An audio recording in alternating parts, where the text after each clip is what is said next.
Hey guys! Welcome to Couple. Please like and subscribe if you like this video.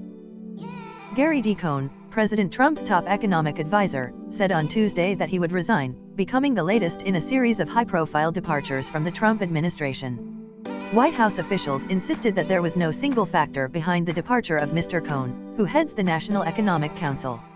But his decision to leave came as he seemed poised to lose an internal struggle over Mr. Trump's plan to impose large tariffs on steel and aluminum imports. Mr. Cohn had warned last week that he might resign if Mr. Trump followed through with the tariffs, which Mr. Cohn had lobbied against internally. Gary has been my chief economic advisor and did a superb job in driving our agenda, helping to deliver historic tax cuts and reforms and unleashing the American economy once again, Mr. Trump said in a statement to the New York Times. He is a rare talent, and I thank him for his dedicated service to the American people. Mr. Cohn is expected to leave in the coming weeks. He will join a string of recent departures by senior White House officials, including Mr. Trump's communications director and a powerful staff secretary. Yet the departure of Mr. Cohn, a free trade-oriented Democrat who fended off a number of nationalist-minded policies during his year in the Trump administration, could have a ripple effect on the president's economic decisions and on the financial industry. It leaves Mr. Trump surrounded primarily by advisors with strong protectionist views who advocate the types of aggressive trade measures, like tariffs, that Mr. Trump campaigned on but that Mr. Cohn fought inside the White House. Mr. Cohn was viewed by Republican lawmakers as the steady hand who could prevent Mr. Trump from engaging in activities that could trigger a trade war. Even the mere threat, last August, that Mr. Cohn might leave sent the financial markets tumbling. On Tuesday, Mr. Cohn's announcement rattled markets, and trading in futures pointed to a decline in the United States stock market when it opened on Wednesday. In a statement, Mr. Cohn said he had been pleased to work on pro-growth economic policies to benefit the American people, in particular the passage of historic tax reform.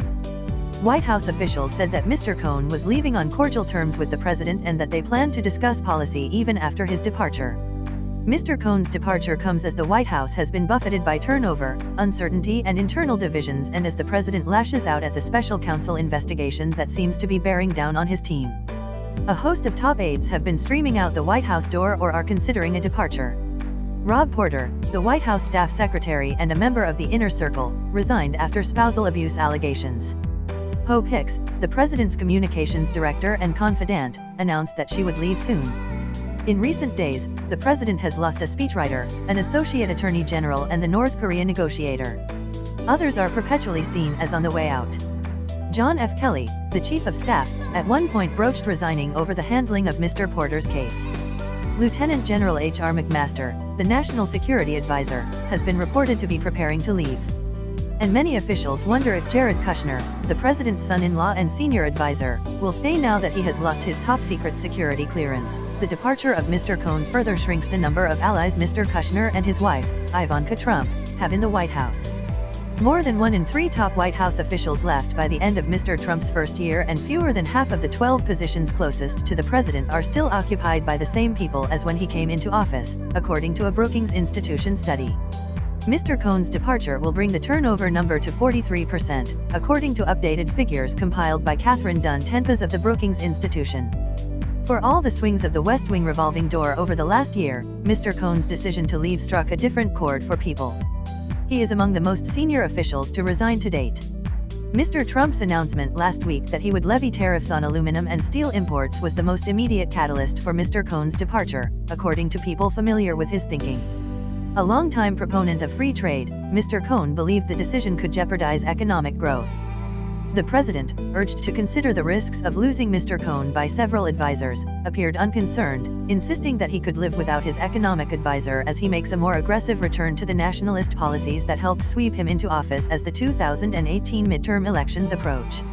Mr. Cohn was familiar with Mr. Trump's nationalist stance on trade, and the president repeatedly asked aides, "Where are my steel tariffs?" over the last 8 months. Since last summer, a process for debate and information flow to the president had been in place as he made decisions. But that process has been in tatters since Mr. Porter left the White House, several aides said on Tuesday. What's more, people close to the president said, Mr. Cohn had harmed his own ability to negotiate by telling Mr. Kelly last week that if the tariffs went forward, he might have to resign. The president was told by Cohn critics that Mr. Cohn had made the issue about himself, as opposed to Mr. Trump's policies. That led to Mr. Trump souring on Mr. Cohn by the time his resignation was submitted on Tuesday. But the president was still infuriated by Mr. Cohn's decision, according to multiple people who discussed it with the president after it was announced. In several conversations that Mr. Trump had with people on Tuesday, he denounced Mr. Cohn as a globalist. The resignation followed conversations Mr. Cohn held with the president in recent weeks about the possibility of replacing Mr. Kelly as chief of staff, said people who were briefed on the matter. The president never formally offered Mr. Cohn the job, those people insisted, but Mr. Trump had discussions with him about whether he would be interested. On Tuesday, before Mr. Cohn's announcement, Mr. Trump dismissed talk of chaos in his White House while acknowledging that he deliberately fostered a fractious atmosphere. "I like conflict," he said at a news conference with the visiting Prime Minister of Sweden. "I like having two people with different points of view. And I certainly have that. And then I make a decision. But I like watching it. I like seeing it. And I think it's the best way to go." But he insisted that he had no trouble recruiting or retaining people to work for him, despite widespread reluctance among Republicans to join his staff. "Believe me, everybody wants to work in the White House," he said. "They all want a piece of the Oval Office. They want a piece of the West Wing." People close to Mr. Cohn said that he had planned to stay for roughly a year, and that he had accomplished a number of things he cared about, including the $1.5 trillion tax cut. A one-time silver trader who eventually became the president of Goldman Sachs, Mr. Cohn was an unlikely addition to the administration. A lifelong Democrat known for having progressive social views, he had no political expertise and barely knew Mr. Trump. But during an unconventional job interview, Mr. Trump was impressed with Mr. Cohn's knowledge of economics and the markets, say people who were briefed on the discussion. As his chief economic advisor, Mr. Cohn quickly ingratiated himself to the president. He gave blunt, practical advice, say people familiar with their interactions, and built a team of experts on issues like infrastructure and taxes.